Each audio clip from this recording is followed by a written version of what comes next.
My name is Elena. I am 35 years old. I have one son. His name is Mateo. He is 10 years old. For 10 years, I raised him alone. I gave him food. I gave him love. I gave him everything I had. But I could not give him his father.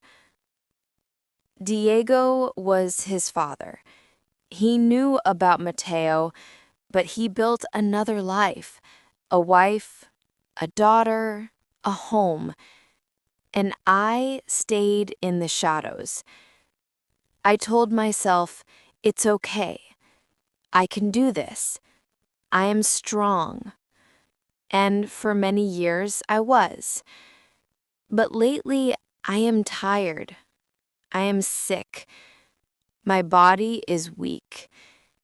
I try to work, but I cannot work enough. I tried to smile, but Mateo sees my pain. At night, I hear him whisper, "Why don't I have a dad like other kids?" And I have no answer. I just hold him and say, "You are loved. You are enough." But inside, I cry because I know he needs more.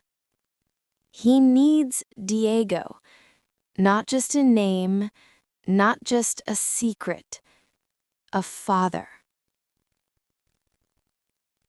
One evening, I called Rosa. My hands were shaking. My voice was weak.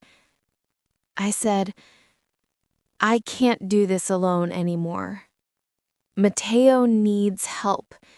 He needs his father." She was silent for a long time. Then she whispered, "I know." Her voice was heavy with guilt. I said, "I don't want to break his family. I don't want to destroy his marriage. But Mateo deserves more than this silence. He deserves to be seen." It was the hardest call of my life, to ask for help, to open the door to pain. But I had no choice, because Mateo comes first. I don't know what Luciana will think of me. I don't know if she will hate me. Maybe she will.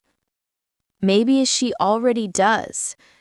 But I pray she will see my heart. I don't want her husband. I don't want her life. I only want a father for my son. I live in fear and hope. Fear of their anger. Hope for Mateo's future. Because one thing is true. Secrets hurt, but silence hurts more. If you enjoyed this lesson, click here for another learning video.